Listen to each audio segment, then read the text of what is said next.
It's just one of those moments where the jury just said, oh, it's physically in this house and not just some hacker that's out there. The VPN logs, again, we're able to see where they come from the outside, where they're going on the inside, and what times. And we can correlate that back with the Verizon session logs. So now we're starting to build this trail that I talked about. So here's the exact exhibit. You can see that from outside, and if you remember the IP address, it matches. He went from his IP address to dev2, and you see the user. Let me get the boxes for you. You can see the user, RE01645, went inside the network to do something. That is important. So then you go back to the other sysadmins and you say, who's RE01645? Oh, that was assigned to Roger Duronio. Okay, so now we got a second data point.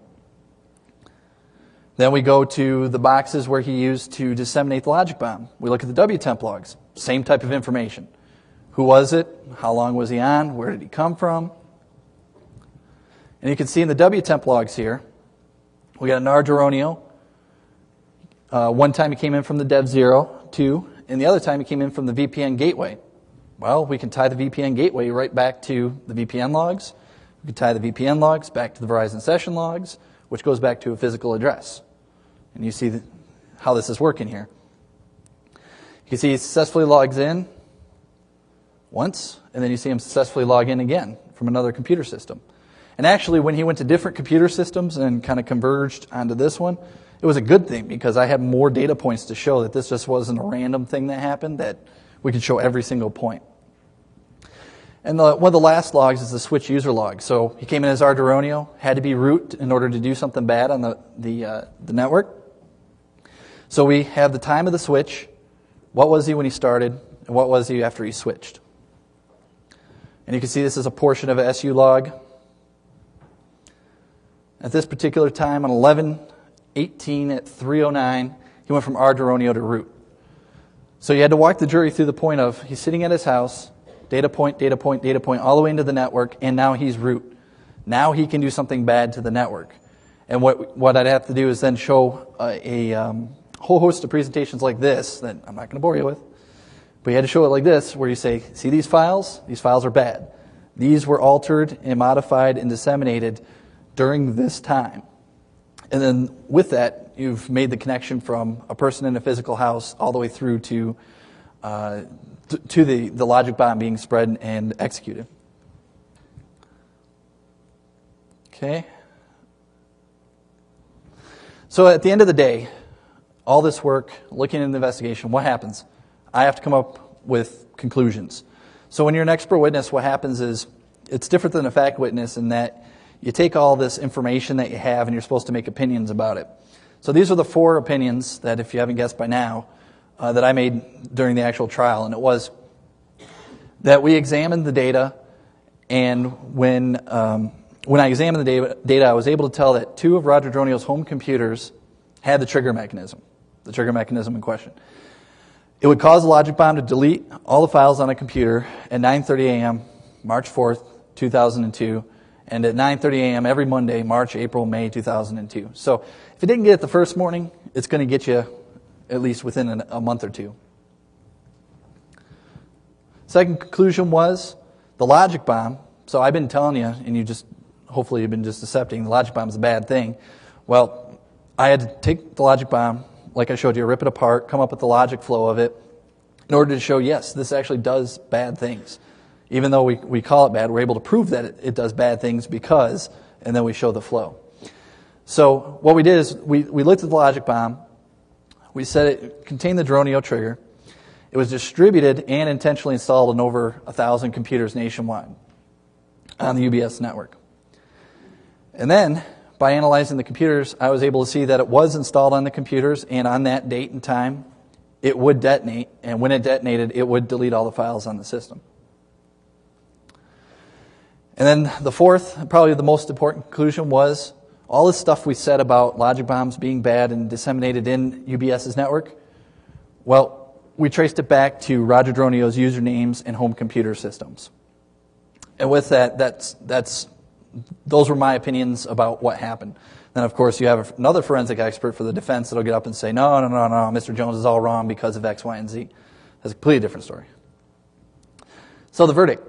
The 4 counts I talked about at the beginning, the 2 that were basically associated with computers, the securities fraud and using the computer during the fraud, he was found guilty. The 2 mail frauds, I believe they had to prove that he knew, I think he had to know that they were going to be mailed, but at the end of the day, the jury decided that he was not guilty on the 2 mail frauds. So whatever happened to him, later on that year he was finally sentenced, and the judge gave him the maximum that he could get for the two counts, and it was 97 months in jail, and it's a long time. And with that, we're going to switch gears to the next case. I wouldn't mind taking questions right now. Yes? When you said that you bring the whole case about him logging into the home and all that, but you didn't link the fact that he spread it, he actually delivered the payload when he logged in. All you knew was, people log in every time from home. Yes, that's correct. In case you didn't hear the question, he said, I didn't show that he was the one that spread it, and that people log in all the time.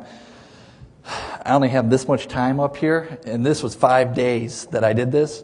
So in the trial I did. There was actually file times and dates that were modified and created only when he was on the network, the only person out of the thousands of people that worked there. He was the only one on the system. Every other time he was on the system and root when nobody else was root. Sure. Why was he so dumb as to on Verizon and AT&T? Why couldn't he have done it at peak time, sitting in his office on the local LAN wired network instead of creating his trail? What was your conclusion as a computer expert? Was he a dumb hacker? I don't know how to answer that.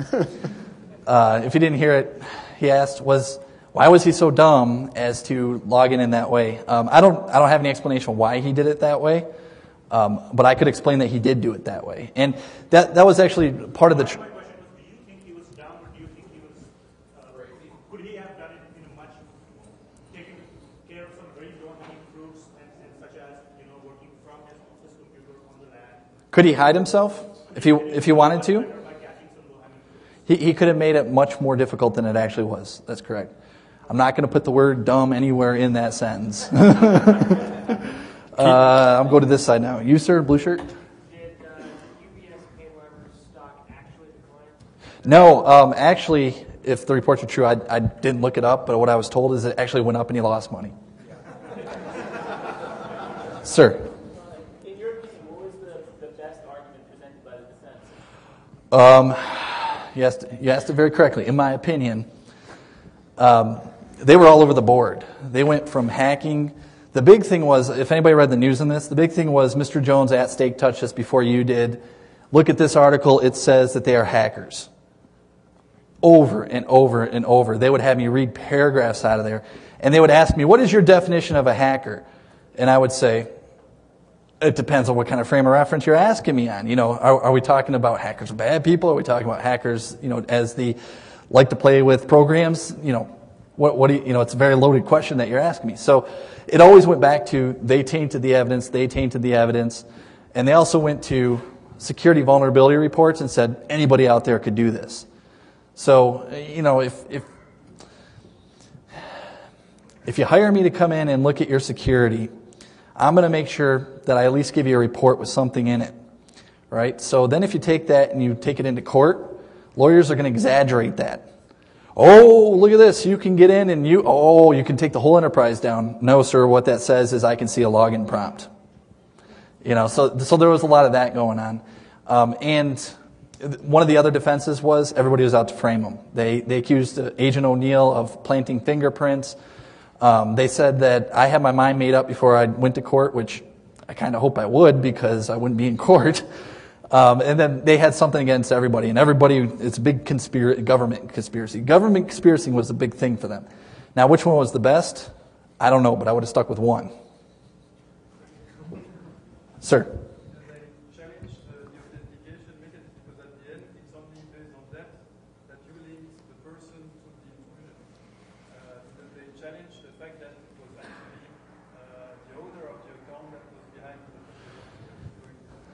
They did, and my point was, it's not just one. Like, for instance, they said, "Ooh, other people know his Unix account password."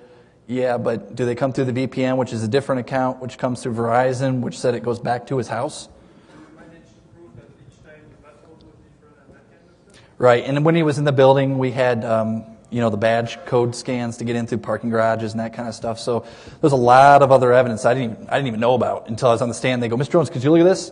This is a parking garage stamp. Whose name is this? Roger Duronial. Thank you." That's about it. From this side, yes.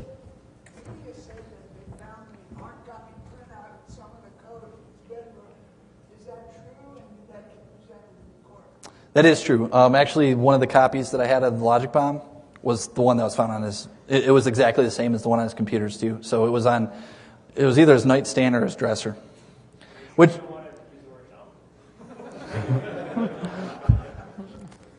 Maybe if there's no reporters around. No.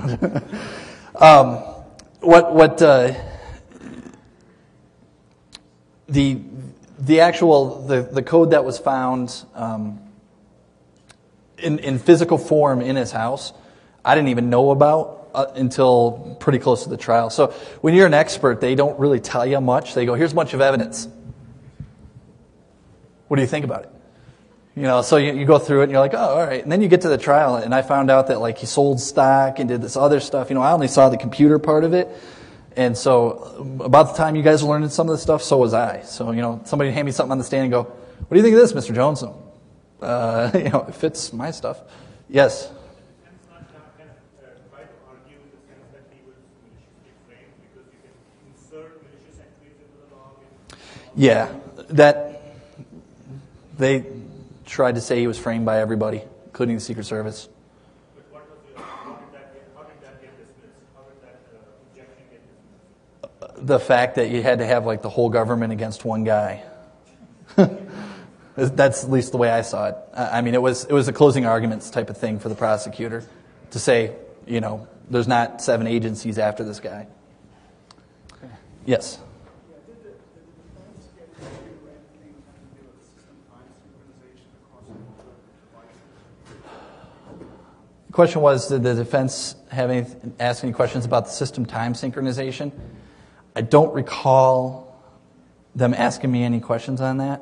I was up there 5 days. They may have, but I don't recall them asking any questions.